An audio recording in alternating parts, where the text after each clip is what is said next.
Hey, my name is Greg McKinney, and today we're going to be drawing flowers for kids. When drawing a simple flower, I like to start off using a compass. Now this just gives me a perfect circle for the middle of the flower.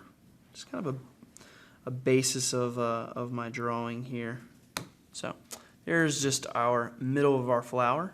So we can just take this and make it a little bit darker so that you can see it.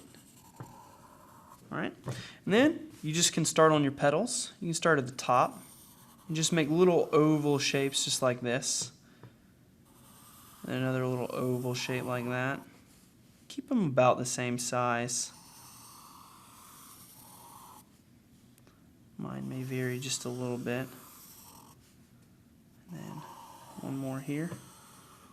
Okay, that's just a little flower with some petals, and then we can just draw a stem just like that, and then have the same curve that you just did and just follow along with that. So just like this, and then we'll draw like a little leaf here, point that around just like that, and then a little leaf here,